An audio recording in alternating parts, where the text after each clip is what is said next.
Welcome back to our community. Susie Thomas visiting with Renee Welsh, who has been a foster mom to 20 children and an adoptive mom to 2 beautiful girls. And tell me some of the stories of your foster children. So you really have gotten to impact the lives of so many young people. And, thank you. Yes. Thank you. Not everyone is called to this, but your obedience to this calling has saved lives, I'm sure. That's the hope, that we've made a positive impact, that wherever our children go, and most of them leave us, it's been 18 hard goodbyes, that wherever they go, what the love and the attachment and the bonding that they learned with us will carry them through. That's the hope. But I have to also say, it's even more than what we've given, it's what we've received. Not only in terms of just the satisfaction of knowing we've made a difference, the satisfaction of I've had the opportunity to pray with many, many times every birth mom that we've worked with. And that's been a blessing. But you know what, Susie, here's the thing. This is how fostering has changed me in a way I never expected. I have seen Christ in the faces of these children and in the necessary sacrificial love. I have found Christ in a way that I never have in any other endeavor, and I've walked with the Lord all of my life. That's worth more than gold. That's worth everything. To have a greater understanding of Christ and Christ crucified is it's a great blessing. I'm thankful for it. I regret nothing. How many did you have under your roof at one time?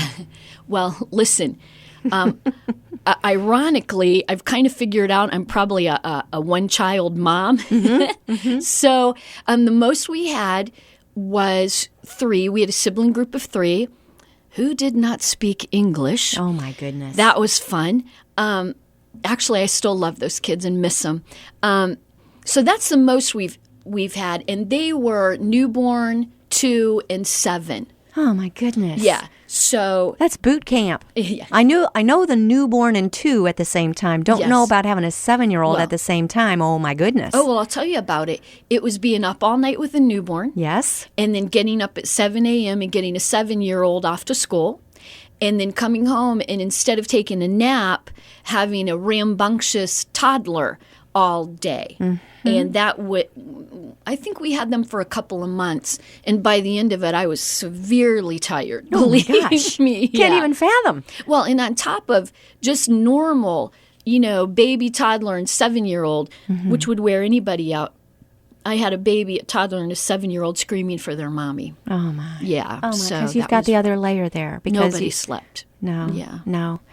Oh, my gosh. Renee Welsh is a foster mom of 20 and an adoptive mom of 2. Yeah. How did you know when, with your daughters, that those were your daughters? Oh, my gosh. That was your forever family. Okay. Honestly, we would have been thrilled to adopt any child that came through our home. Right. Any child. And we have, we've had newborns, we've had toddlers. Can I tell you a couple of? We had a brother and sister, 3 and 4, just beautiful kids. They didn't stay long. They could never be left alone together because their interaction became perverse. Oh, dear. So, you got to wonder what either they saw or what was done to them. They had to stay separate. The sad thing with those 2 beautiful brother and sister, the plan became that they would likely be adopted into separate homes for the little girl's protection. Yes. Very sad. We had a little boy that he was shaken. He was in the hospital for 3 months. He was shaken at 3 months. When he was 6 months, he came to us. Ultimately, he was given to the custody of an aunt. He stayed with us for a few weeks. And, all of his ribs were broken and his arm was broken. And he was having brain bleeds. And when we got the call for him, we had a 6-month-old in the house. So I was like, are you kidding me? Yeah. And not just a 6-month-old, but a 6-month-old on the mend. I thought, no way, we're not going to get any sleep. And man, as clear as I'm sitting here, not audible, but so clear it startled me into silence, I heard, bring that child to the healer. Oh, my. Yeah. Wow. So I said, okay. Wow. And I went and picked him up and what a brought him miracle home. baby. He survived all that. Oh my gosh. And do you know what? We prayed every single day for that child, put him on the prayer chain at our church and at my mom's church. And there was just people all over praying for this little boy. And do you know that while he was with us, he never had one brain bleed? Not one time. He was on the mend. God intended to heal him. It was awesome. Because you brought him to the healer. Exactly. Isn't that amazing? Yes. Yeah, God's amazing. Our girls. Oh my gosh. Okay. When Scott and I would talk about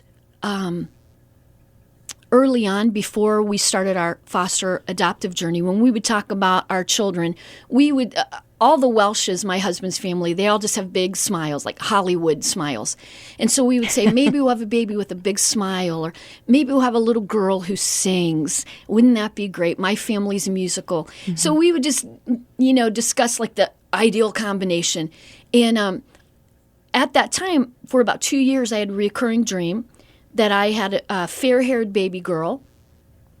When I would wake up and realize that it was just a dream, I would feel grieved because it was so real to me. Mm. And so then we would talk about having a daughter. And of course, we talked about, as I said, triplets. We got a call. We were actually on our way to Florida.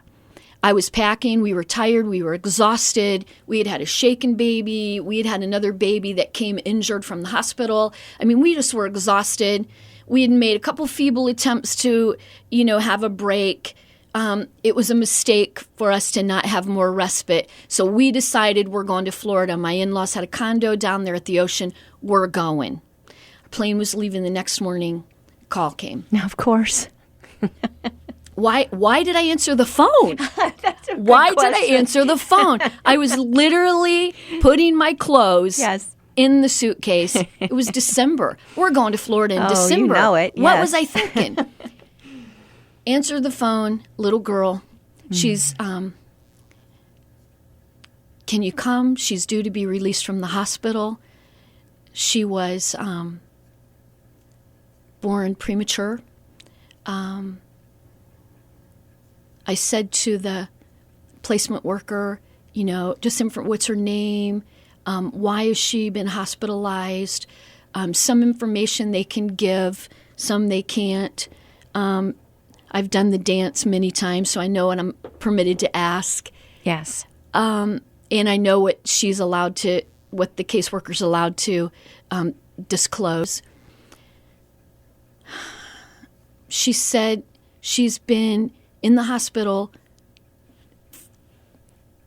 for 5 weeks. Oh, my. She was born premature. She weighed 2.5 pounds. Oh. Her heart stopped, and they brought her back. She stopped breathing. They brought her back. And within hours of giving birth, Mom was gone. Oh, my goodness. It was as if the whole world shrunk down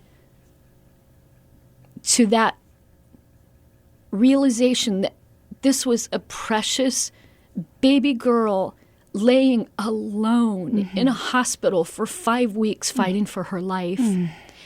So the hospital was ready to release her. And the reason we didn't get the call sooner is basically, and this happens a lot, a baby is in no man's land legally.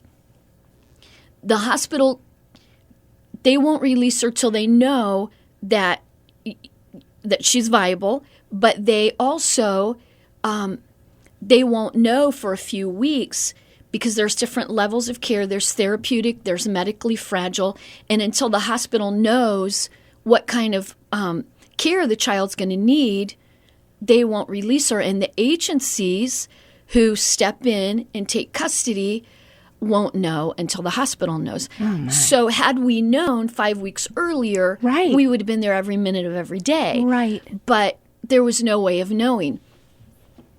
So when we got the call, and then I realized she's been there alone for 5 weeks, I just was devastated. So I hung up the phone. I said, please don't call any other foster parents. My husband and I have a rule. Whoever takes the call can't give an answer until they talk to the other. And so I thought, how am I going to talk him into giving up our vacation to go get this baby girl? So I called him at work. He answered on like the second or third ring. And I gave him the whole story in one breath because I didn't want to give him time to interrupt me. And I said, what do you think? And he said, I'll be home in 20 minutes. Let's go get our baby. Oh, my goodness. Yeah. And there you go. And that goes back to, let's go find our kids. Let's go find our kids. And there she was. Yeah. So our time is going so quickly. Are we done? No, but tell me about her today. When she was 20 months old, we adopted her. The minute we saw her in the hospital, she had red hair, spiky, standing straight up on her head. I picked her up. She reached up with one finger and latched onto my finger. And I knew she was mine. We finalized her adoption a few days after, and of course we had a big party, and it was a joy. A few days after, she and I were just running errands in the car in the morning, and it was a beautiful sunny day, and I looked in the rearview mirror, and I caught her eye, and she smiled at me. She went from being a fragile child surviving to being a healthy, happy, beautiful toddler.